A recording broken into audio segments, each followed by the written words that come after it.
Age of tomorrow একটি sci fi action film যা জাপানি উপন্যাস অল ইউ নিড ইজ কিল অবলম্বনে নির্মিত। সিনেমার মূল গল্পটি হল পৃথিবী মিমিক নামক এক ভয়ঙ্কর ভিনগ্রহী প্রজাতির আক্রমণের শিকার, যারা ইউরোপের বেশিরভাগ অংশ দখল করে নিয়েছে। মানুষেরা তাদের বিরুদ্ধে লড়াই করার জন্য এক্সোস্যুট নামক বিশেষ সামরিক পোশাক তৈরি করেছে। Major William Cage Tom Cruise একজন সামরিক কর্মকর্তা যার যুদ্ধের কোনো অভিজ্ঞতা নেই, এবং তিনি মূলত প্রচার ও মিডিয়া সম্পর্ক নিয়ে কাজ করেন। তাকে জোর করে এক বিশাল আক্রমণ অভিযানে অপারেশন ডাউনফল ফ্রন্ট লাইনে পাঠানো হয়। যুদ্ধের প্রথম দিনেই কেজ একটি বিরল আলফা মিমিকের সংস্পর্শে আসেন এবং সেটিকে হত্যা করেন। কিন্তু এই প্রক্রিয়ায় সেই আলফা মিমিকের সবুজ রক্ত তার শরীরে লাগে এবং কেজ মারা যান।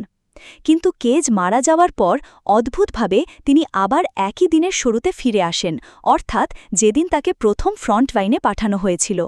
তিনি একটি টাইম লুপে আটকে পড়েছেন, যেখানে তিনি বারবার একই দিনকে পুনরায় অনুভব করেন এবং প্রতিবার মারা যাওয়ার পর আবার সকাল থেকে শুরু হয়।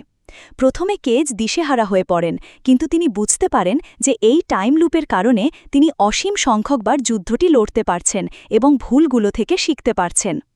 এর মধ্যে তিনি বিখ্যাত যোদ্ধা রিতা ভ্রাতাস্কি এর দেখা পান, যিনি ভ্যারডানের এঞ্জেল নামে পরিচিত। রিতা কেজকে বুঝতে পারেন কারণ এর আগে তিনিও একটি আলফা মিমিকের সংস্পর্শে এসে একই রকম টাইম লুপে আটকে পড়েছিলেন। তিনি কেজকে জানান যে মিমিকদের নিয়ন্ত্রণকারী মূল সত্তা হল ওমেগা, যা একটি বিশাল মস্তিষ্ক। ওমেগাকে ধ্বংস করতে পারলেই টাইম লুপ ভাঙা সম্ভব এবং পৃথিবীকে বাঁচানো সম্ভব।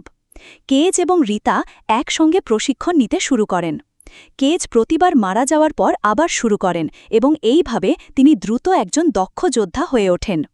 রিতা তাকে ওমেগার সম্ভাব্য অবস্থান সম্পর্কে সূত্র দেন এবং তারা দুজন মিলে ওমেগাকে খুঁজে বের করার চেষ্টা করেন। প্রতিবার কেজ মারা যাওয়ার পর তারা নতুন পথ ও কৌশল নিয়ে চেষ্টা করেন। অনেক চেষ্টার পর তারা ওমেগার অবস্থান সম্পর্কে নিশ্চিত হন। এই সময়ে কেজ এবং রিতার মধ্যে একটি আবেগপূর্ণ সম্পর্ক গড়ে ওঠে। তারা একটি সামরিক দলের সাথে ওমেগার কাছে পৌঁছানোর চেষ্টা করেন, কিন্তু বারবার ব্যর্থ হন। কেজ উপলব্ধি করেন যে ওমেগাকে ধ্বংস করার জন্য তাদেরকে আত্মত্যাগ করতে হবে। অবশেষে কেজ এবং রিতা একটি চূড়ান্ত অভিযানে ওমেগার কাছে পৌঁছান। দীর্ঘ লড়াইয়ের পর কেজ ওমেগাকে ধ্বংস করতে সক্ষম হন। ওমেগার ধ্বংসের সাথে সাথে টাইম লুপ ভেঙে যায় এবং কেজ আবার পুনরুজ্জীবিত হন, তবে এইবার আগের দিনের শুরুতে নয়, বরং একটি নতুন সকালে। সবকিছু স্বাভাবিক হয়ে যায়, মিমিকদের হুমকি দূর হয়ে যায়। কেজ যখন রিতার সাথে দেখা করেন তখন তিনি বুঝতে পারেন যে রিতা অতীতের কোনো স্মৃতি ধরে রাখতে পারেননি। কেজ মুচকি হাসেন, কারণ তিনি জানেন তাদের এই অসামান্য বিজয়ের পেছনের সম্পূর্ণ গল্প। পৃথিবী রক্ষা পেয়েছে, কিন্তু সেই যুদ্ধের ভয়াবহতা আর কেজের ব্যক্তিগত আত্মত্যাগের গভীরতা কেবল তিনিই জানেন। গল্পটি ভালো লাগলে অবশ্যই চ্যানেলটি সাবস্ক্রাইব করবেন।